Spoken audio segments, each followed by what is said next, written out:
The smart politics approach, first off, I just want to define what smart politics is. Smart politics is an advocacy method. It is person-to-person and conversation-based. It is psychologically informed, and importantly, it's grounded in democratic values, which means we recognize every person as having important and valuable contributions to make within our political system. We think everyone should have a voice, even people we vehemently disagree with. So why do smart politics conversations work? Well, in these conversations, first off, we respect autonomy, which means we don't try to control people and so they don't react negatively. We avoid triggering ego-based defensiveness so they don't feel personally attacked. We bypass the belief defense system, which is the part of the brain that basically makes sure that it makes us biased for our own ideas rather than new and foreign ideas. It's kind of like an immune system for the mind. Just like the immune system protects our body against foreign invaders, the belief defense system protects the mind from foreign ideas. We also meet the other person's emotional needs rather than our own emotional needs, because we have to meet their emotional needs so that they're in a state that they can actually hear what we have to say. To do that, we create what I call a rethinking relationship with the other person. A relationship where the other person feels safe enough to actually reconsider what they believe about the world. And finally, over the course of the conversation, we do things that are basically designed to increase rationality, increase curiosity and empathy and self-reflection and open-mindedness. So how do we do this? We use two primary tools. One is the change conversation pyramid, and the other is the change conversation cycle. So this is the change conversation pyramid. And over the course of the conversation, you need to start at the bottom of the pyramid and work your way up. The mistake that most people make in a conversation, and what it sounds like most of you make in a conversation, is starting at the top and just kind of staying there and focusing on cognition, which really is those arguments based on reason and evidence. From our perspective, not only should that be the last thing you do, it's really the least important thing that should ever happen in a political conversation. And it's a tiny, tiny bit of what transpires. So let's go through that pyramid level by level, and I'll explain to you what each level is. So at the bottom of the pyramid, that most important level is comfort. You need to make the other person feel safe enough to talk with you. Now, this doesn't mean that you need to make them feel perfectly safe. As a matter of fact, if they felt perfectly safe, then they probably, wouldn't even reconsider their beliefs at all. You're trying to encourage them to think in a new way about things, but without making them feel like something bad could happen, like you might attack them at any moment, like they might say the wrong thing and you'll tell them they're a horrible person or end the relationship. They need to know that they can say what's on their mind and not be attacked for it. And they also need to know that you're not going to control them or try to control them. The second thing is you need to establish some kind of connection grounded in real trust. So there are a couple of things that tend to build trust. One is showing that you have a lot in common, that you are similar people with similar interests, similar desires. When we encounter people who are similar to us, we naturally trust them. Another thing you can do is to demonstrate that you trust them. When people are trusted, they tend to reciprocate that trust. So if you can do something to establish or demonstrate your own vulnerability, make yourself at risk in some way in a conversation, then they're more likely to trust you. The third level in the pyramid is comprehension. So we need to learn the other person's point of view so they can feel heard. Once if people don't do well listening to other people when they haven't felt like their side has already been heard. And so one of the things we do in Smart Politics is we make an effort to listen to them before we share our point of view so that they can kind of get that all out of their system. The fourth level in the pyramid is compassion. And it's kind of amazing to me that progressives who tend to pride ourselves on being caring people are so bad at caring for our political opponents. But they need to know that we care about them as human beings. And so letting them know that, you know, that we have empathy for their pain and their suffering, whatever it may be, and their feelings for the people they care about is really, really important. Once you do that, they're much more likely to listen to what you have to say. And finally, you get to the top of the pyramid, that cognition.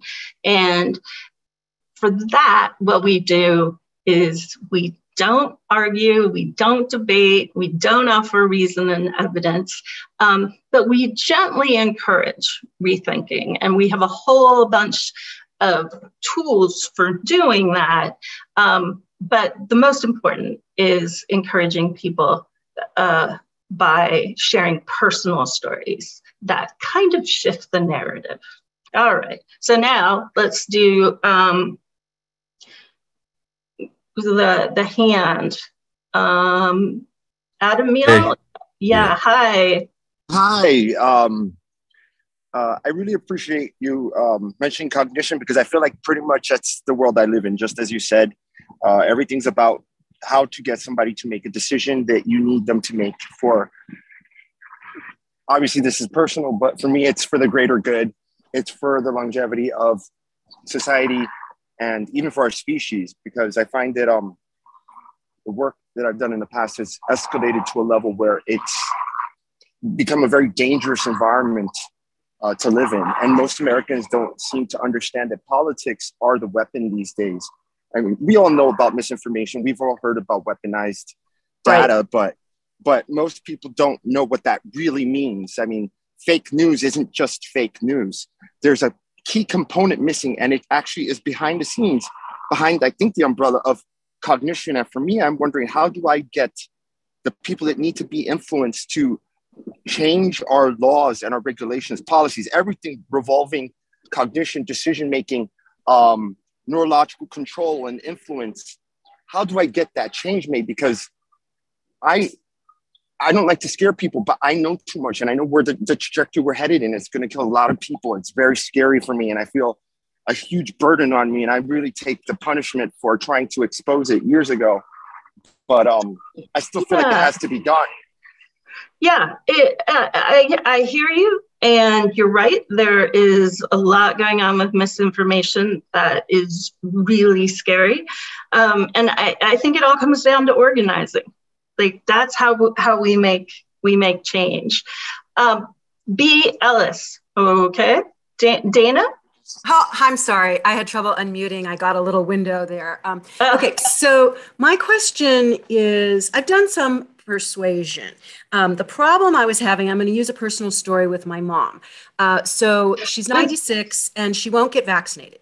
So I try to ask her open questions in terms of trying to understand her perspective and her position as to why she won't. And I think she'll just say, well, I don't want to talk about it. Yeah. And I'm not going to do it. You know, kind of, and like, you're not going to make me. And it's like, well, Mom, I'm just trying to understand why you feel that way. And I worry about her, obviously. And it's frustrating. So that's one question. And then my follow-up would be, but when I'm calling on the phone, what I always try to do is what you just did. You're right. I agree with them. And then I find where they're right, or how, like you said, I can kind of get my foot in the door so at least we can have an open dialogue. What's difficult sometimes, because this is a skill that does not come naturally to me, and why I'm on this call is to learn what you're talking about, which are the techniques you can use to influence or persuade people to at least listen to your point of view. Yeah. Great questions. And in terms of that problem of getting her into the conversation, that's common.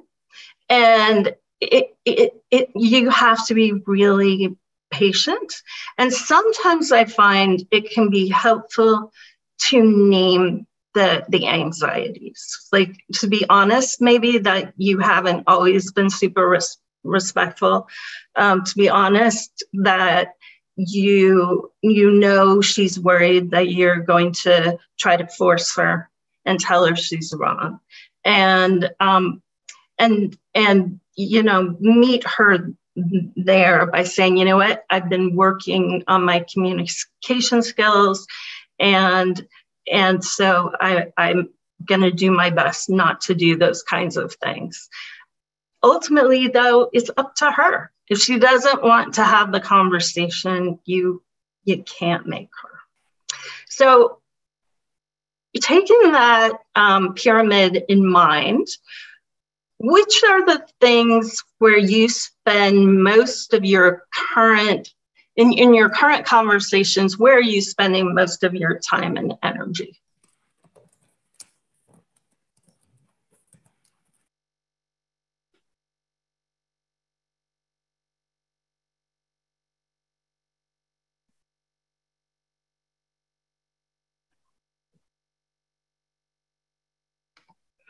Well, I'm glad to see that comprehension is up there. So folks are at least trying to understand where the other person is coming from, and that is great.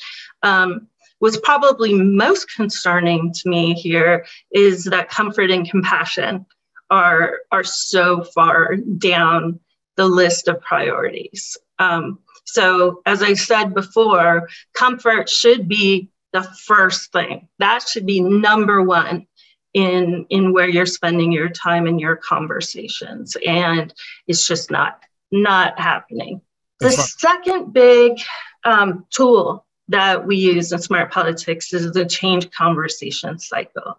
And the cycle is a 5-step process that kind of structures our conversations so that, and it makes it easier for us to climb that pyramid. If you're using the cycle, it's much more likely that you will hit the levels of the pyramid as you need to in order to make a conversation effective. So the first step in the cycle, if you are initiating a conversation, is to ask questions. And in general, these questions should be open-ended. Don't make it a yes or no type of question, non-judgmental and curious. A lot of times what I try to do is elicit personal stories.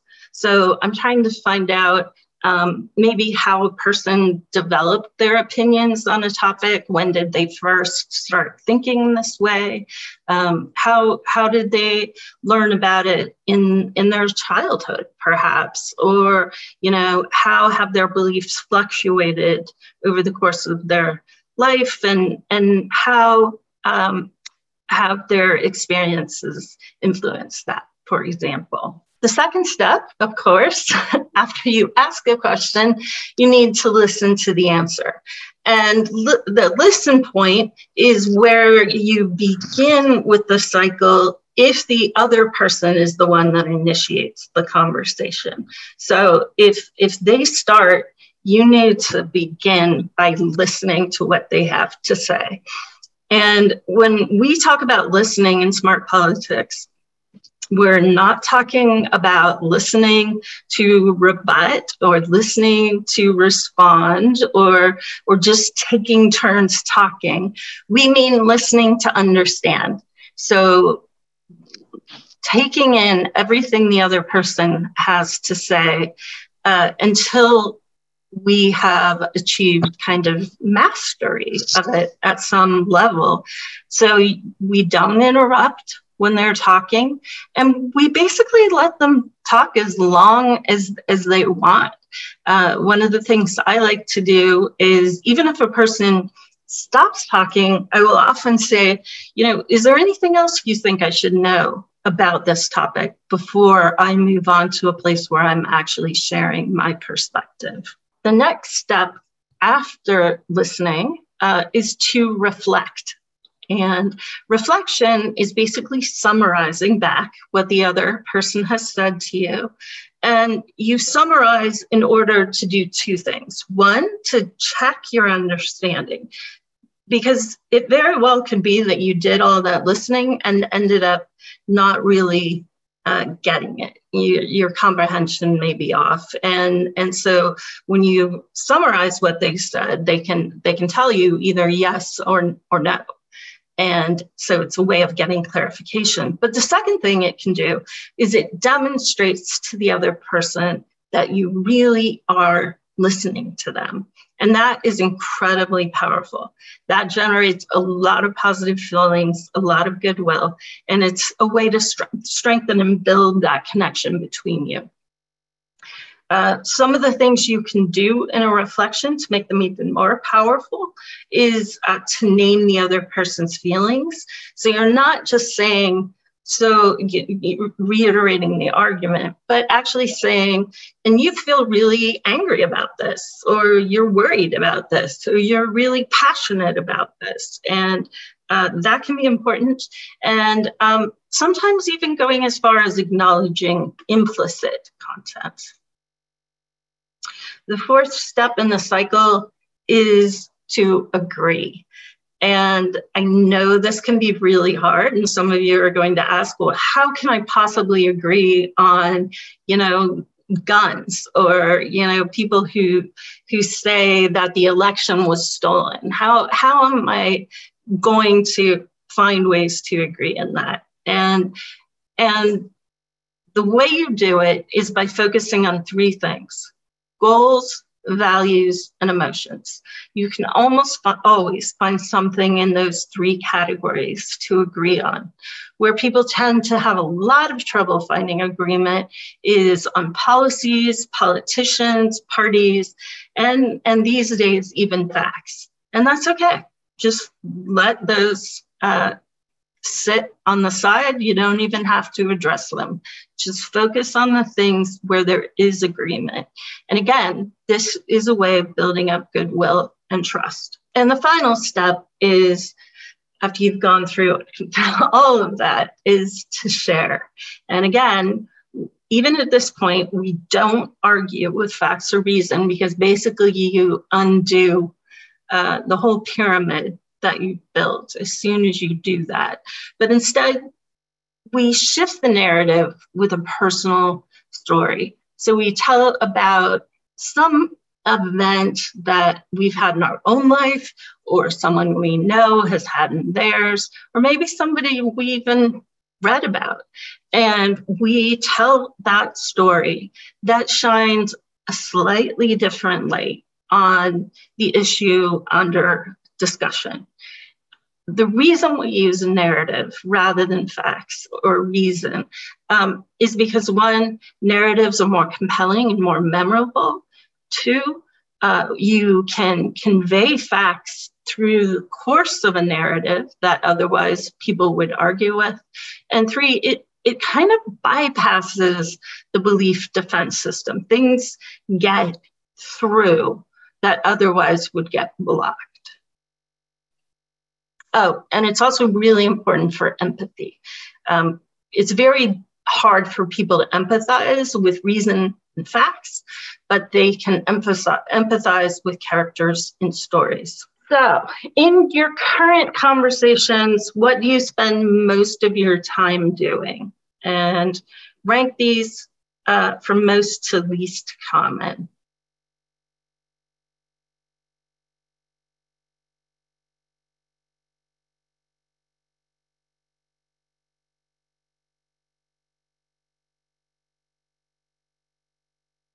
I'm glad to see there's so much listening going on. That's great. Not that it's always doing a lot of good, but it does make a real difference, the quality of the listening being done, right? Asking, good. Listening. So here's the interesting thing. So if the listening is just kind of that listening to rebut their arguments, then yeah, that's not going to work. And if the asking is you're asking questions like a prosecuting attorney in a cross-examination, that's not going to work either. Both of those are going to actually undermine your connection and undermine the sense of comfort that the other person has in the conversation. So it's tricky, but yeah. And yeah, reflecting and agreeing are way down there at the bottom. Okay. All right. Let's do a demo. What I want to know is who's up for doing a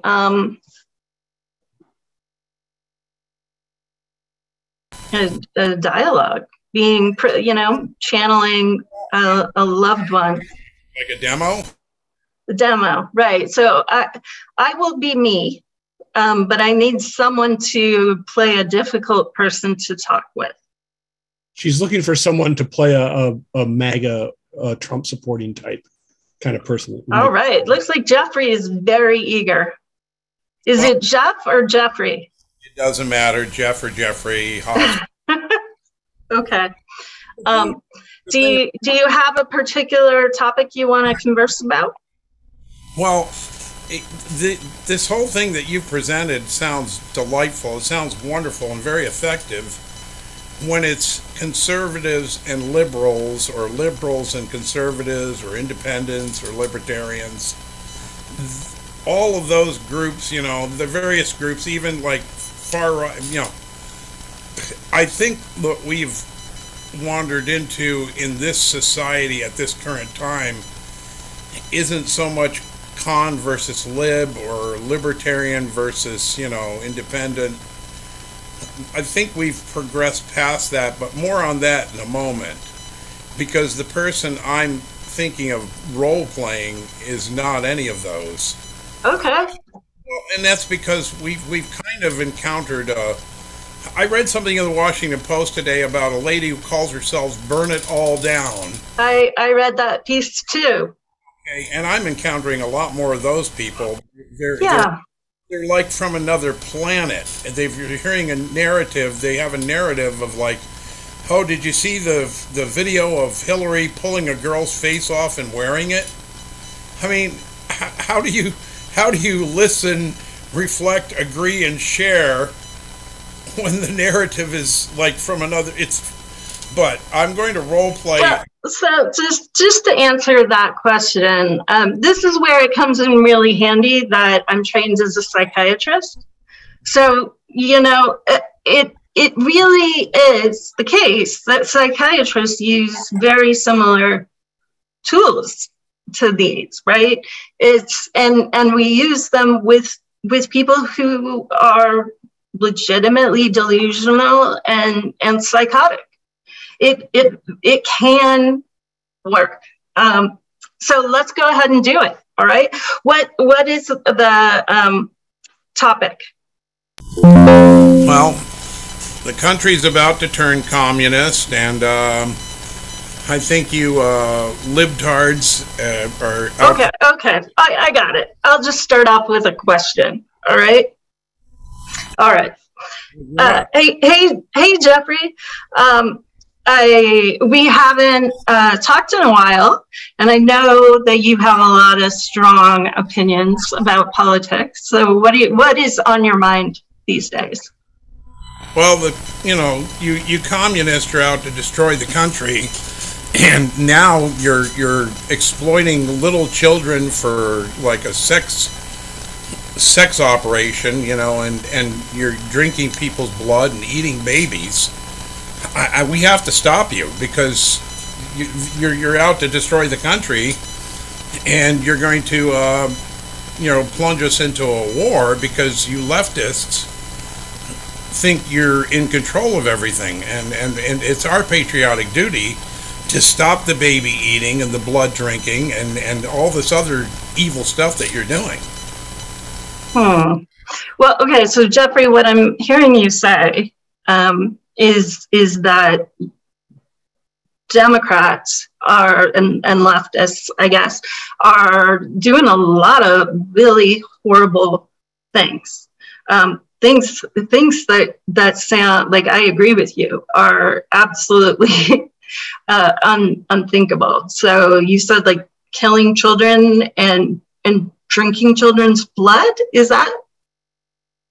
Well, that's what I've been hearing on Tucker Carlson, that you guys sex ring in the basement of a pizzeria, and now that they shut that down, but now I hear that you're doing it other ways. You're refining adrenochrome, and you're planning on making it impossible for Mr. Trump to run again because, well, we all know it's just because you're afraid of him and you hate him. So, okay. So there's the killing children, the drinking their blood, and the drinking the blood is because of something called adrenochrome that's in the blood. Is that right? And then you're concerned about a sex ring at a pizzeria, right? I got to tell you, one of the things that I think is really interesting about what you're saying, and I want to clarify this, is that you keep saying you, and I just want to make sure, like, do you when you say you, do you literally mean me? Like, do you think I'm? Because you're right, I'm a Democrat, I'm a liberal, and I'm honestly, I'm even a democratic socialist. I'll go that far. But do you really believe that I'm drinking blood of children? That's what they're telling me. That's what I've been reading about. I mean, I'm a very faithful reader of Breitbart and Daily Caller and Town Hall and. Okay. So, okay. Well, all right. So, yeah, but we're friends, right? Well, we were until I found out that you're, one of these communist baby eaters. Okay. Wow. I have to be honest with you that does kind of hurt my feelings, that you would think that I would eat babies. Like, I have like 3 children of my own, right? And I love babies. Well, I think you're protecting your own children. Obviously, I know you love your children, but you leftists don't seem to care about other people's children. I mean, you're taking God out of our schools, and you're taking you're introducing Satan and homosexuality and your woke culture. I mean, you're destroying the country. So it's hard for me to be friends with you when I know that's what you're doing. Yeah. Huh. Well, I certainly agree with you that if, if I were drinking children's blood and doing things like that, that you should not be friends with me. That is a sign that you should probably call the police and report me to the police and have me locked up, because that would be really bad. And I also kind of agree that there are a lot of things in this country that aren't going right now. I don't know that you and I necessarily agree on those things, but I'm really worried about a lot of stuff. Like, I'm worried about the economy and the fact that it's so hard for people, ordinary working people, to make a living, that people who work full time can't earn a livable wage, can't afford to buy a house. I'm worried about crime. I'm worried about homelessness. There are a lot of things that are really problematic.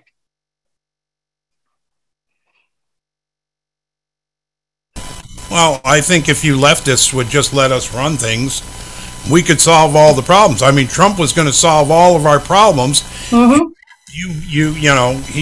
You now have this fake president. I heard that it's actually Jim Carrey in a mask, and Biden's dead. And you stole the election from Trump. Well, okay, let me ask you this. Stole the election, we'd be able to solve all those problems. Okay. Well, what do you like? If Trump were back in office tomorrow, let's say, what is the one thing that you would like to see him do that could really, what is the first thing you would like him to do to, say, fix the economy? What would you have him do? No, the first thing I want to have him do is lock all of you up. Oh. You see, this is what I'm running into. Your tool sounds great for rational people, but there's becoming a shortage of rational people. But this is what I'm running. Don't break character. It's very hard, but I'm basically you're doing great. I'm basically reflecting a lot of the conversations I'm seeing. Mm-hmm. And I wonder how many of these people really believe this, or if they're just there to. But when you see these gatherings, these rallies, yeah, are like worthy of oh God, what's her name? Marjorie Taylor Greene. No, Leni Riefenstahl. They're Leni Riefenstahl camera, and it's like watching a repeat of history. But I think your tools are valuable for conservatives and liberals and libertarians. But I don't character. I'm just having a hard time. Yeah. Go ahead. So we can stop there. But there are a couple of things that I think are really important to share about this, because you're asking some really important questions. So the first thing to understand is that this doesn't have to be just one conversation. Change often takes many, many conversations. You're building up trust over time. And so it might be that in that first conversation, all I'm really able to establish is that I'm somebody who you can talk with comfortably. I'm not going to attack you as like a crazy person or tell you you're a bad person for what you believe. And then over time, you may come to trust me more.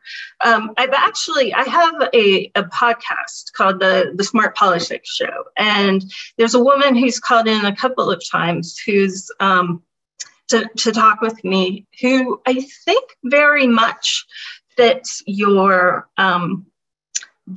like your description of this person. The person you've been playing, like she calls in, she believes that all vaccines are dangerous. She believes about the child sex ring. I'm trying to remember some of the other conspiracies that she buys into, but very completely. Like, and we've been able to have a lot of excellent conversations, and developed a lot of goodwill to the point where she actually has shared our conversations online.